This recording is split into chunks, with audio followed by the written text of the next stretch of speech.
presidential debate last night, how it looks for America, that I know when I seen it and I heard the words Proud Boy, that scared me to death, because I am a Black Lives Matter leader, and I have been working with these Proud Boys to know who they truly are. Because myself, I had no idea who the Proud Boys were. I heard the words Proud Boys mentioned throughout the activist community, and I just didn't know who they were. And then I started to hear they were white supremacists, and then Cottonwood happened here in Utah. And during Cottonwood, I actually got into a couple conversations with a couple men that happened to be Proud Boys. And my question to them is, what is your purpose? And they said they're just here to make sure nothing goes down. And then later on, a colleague of mine sent me a picture of Thad, and I was like, how is he a white supremacist and he's not white? Like, he's Hispanic or he's Polynesian. I even thought he was black for a second. And then we set up a meeting between myself, the Prez, and Thad, where we sat down and had a conversation about each other's myths that we heard about the Black Lives Matter movement and about the Proud Boys. And we came to realize we had more in common than not. And in order to combat evil and racism and hatred in this country, we do need to be able to reach across the aisle and have these tough conversations that everybody are scared to have. I learned that they're not white supremacists. These are proud American men. The reason that they are proud is because we are on a free land, and we both have an issue with the media, and we need the media to take more responsibility and showing both sides. You don't have to show rioting and looting and deem it as Black Lives Matter members, because that's not who they are. There's a difference between the movement, there's a difference between the organization, and there's a difference between chapters. We are not pawns in no political game. And that's what I'm tired of, people taking our narrative away from us, taking our voice away from us. But me as a black woman, I am powerful because my voice needs to be heard and understood, that we need equality in America. And in order to get equality, we need to understand the problem. And in order to understand the problem, we need to learn our true history here in America. And that has to do from the inception, from the transatlantic slave trade to how we were bartered as pawns in the system. This is what I did appreciate about the Proud Boys, that they are proud American men, and they just need a little bit of respect and education in order to bridge gaps. And so in meeting up with Jakari, it made me understand the things that Black Lives Matter activists are going through. Obviously, I'm not black, so I had to understand what she goes through in her daily life, you know. And meeting and talking and having that understanding was allowed us to move forward with working together on police reform. You know, we understood that there is some much needed police reform, and so we found common ground in doing so. It was a lot easier to find commonalities in doing that than to find things that we didn't have in common and fighting with each other, right? My whole goal was to try to stop fighting with each other. That was my whole purpose in reaching out, talking, and sitting down with her. We're all Americans. I don't care what color your skin is. We're all Americans, and we need to find a way to come together instead of divide. The mainstream media and the narratives out there about us, about her group, all it's doing is causing division. So I'm trying to find a way to stop that divide. And that's much in part due to what Thad here does in his daily life. I'm from a preclinical research background, so I consider all variables. Now, she mentioned, identifying where she comes from and where, she had me watch a very good documentary. I had not seen it before. I tend to disregard Netflix because of the amount of propaganda that's in there, but she showed me a documentary about the 13th Amendment, and it was very enlightening. Every day I consider, other people's perceptions, other people's, daily life, what they have to go through, and to understand exactly what brings us to this point. Now, yesterday, Donald Trump, in his speech, or in the debate, was asked to denounce white supremacy. Now today, I will go out and say that the Proud Boys as a whole, I will say this on behalf of the entire national organization, denounce white supremacy. We are in no way, shape, or form white supremacists. We have a vetting system that just gets those guys out of our hair. We do not have anything to do with white supremacy. We do not have anything to do with the Ku Klux Klan. We denounce those organizations. And as a matter of fact, I will go ahead and identify everybody that probably should have been made reference to in the debate yesterday. We go ahead and talk about Antifa. Antifa, they are a problem. They are not an idea. They are very much an organization. They are in terrorist cells. Okay, that's what they are. That's why they do not function.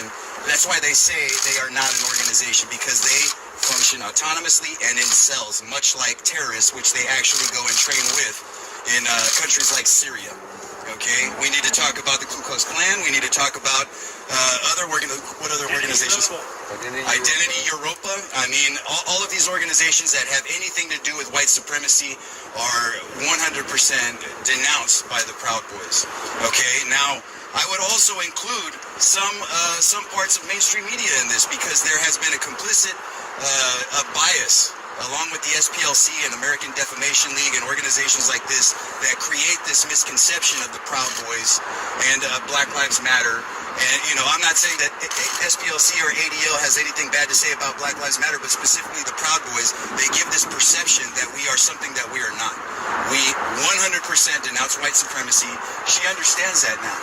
Okay, now it's because of things that are said in the media, these portrayals in the media, on the internet, with Google, with all of these, mainstream media and tech, the big tech organizations. They like to portray us in a different light to keep everybody divided.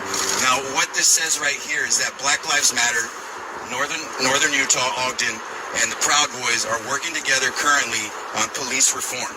We are trying to come to the table, and like I've been trying to do since I first got here. We were there the day of the initial George Floyd protest. We tried to talk peacefully, and as a matter of fact, we were attacked because of these misconceptions. We put our lives on the line on a daily basis putting this shirt on, but it is worth it for us to work with people like Jakai and to work with anybody that will listen. We find it 100% worth our lives to fight, to fix this wrong, to help Black Lives Matter achieve their goals. Their goals are our goals, okay?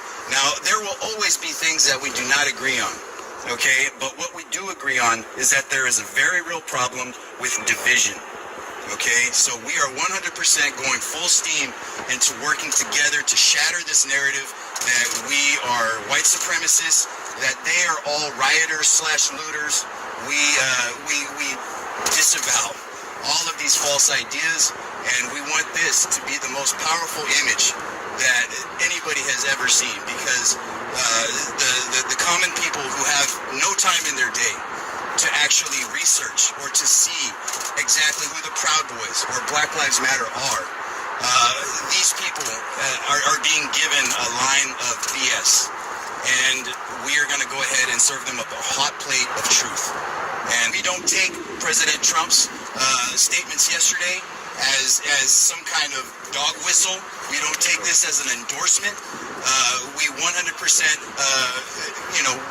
we find that obviously the man was answering in the verbiage that was asked of him. Again, we do not take that as an endorsement at all.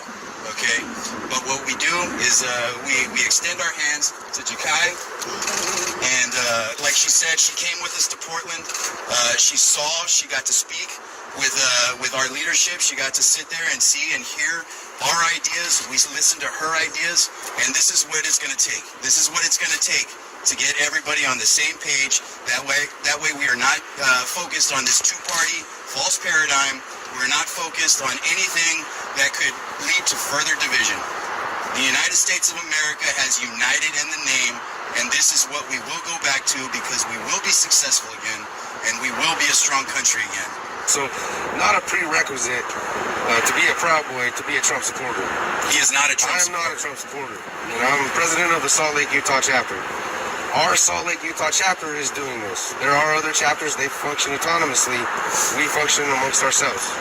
I just wanted to make that clear. So I was brought up this way to always hear both sides of the story, because somewhere in between you're going to see the truth. You're going to find out the truth for yourself.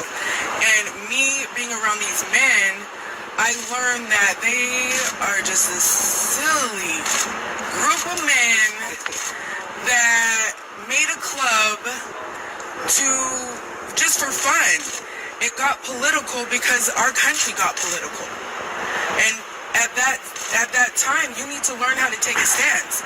I'm a mother of a black son who looks just like Trayvon Martin, who looks just like Tamar Rice. I look just like Breonna Taylor. Say her name. Breonna Taylor. And that's what America needs to realize. It's not okay for Breonna Taylor to be murdered in her bed and the police officer who did it not be held accountable. That's not right. Everybody should know that. And until we can really tell the truth about each other and say the truth, then we're going to be in the same situation where it feels like a volcano's about to erupt. Like they said, we're not always going to get along. But as long as we're open and have an open dialogue, nobody else can give the narrative about each other to America. These men are not white supremacists. I'm tired of hearing it. Do they have some people that don't agree with their ideology? This chapter specifically, yes, we both get slack from each other's organizations. And that's not fair either. If I feel like me as a human being need to be able to talk to somebody and ask them why they hate me, that's my prerogative. That's nobody else's prerogative. That's me doing my due diligence and understanding who my true enemy is, and it's not these men beside me. What's portrayed on the television is that Black Lives Matter is complicit in all the riots and looting and participants in these things. That's not the case. What we've seen time and time again is we've seen Antifa paying black men to go in the streets in other cities and perform acts of vandalism, possibly violence, stuff like that. And not just black men, there's a lot of... Exactly. When we were in Portland, we seen 2 white men burn an American flag, and they said it was a Black Lives Matter protest. Yeah. Sorry, that is 100% false, because white men cannot lead a Black Lives Matter organization or chapter or movement. So that's false right there, and that's what we have to learn. Yeah. One thing I wanted to say before you ask anything else is that the label of white supremacy carries a very real danger with it, especially today. For anybody to label us white supremacists without even knowing us, just based upon what the SPLC or the ADL says, puts our lives in danger. It puts her life in danger because she is now working with us in any way, shape, or form. For us to be labeled white supremacists puts her and her family in danger, and that's not right. It's not right, and that's one of the main things that we were concerned about. We had safety concerns for her because we were being threatened with suicide bombers in Portland. We felt that she would not be in a safe environment, so we didn't take her into our event. Okay, we very much care about our brothers and sisters in the streets and around the world. We do not want any kind of violence towards anybody. You know, they try and make us seem like a militia. We're not a militia. We're a fraternal order of men that love each other very much, that love this country very much, that love our club very much, and we will do anything for those things.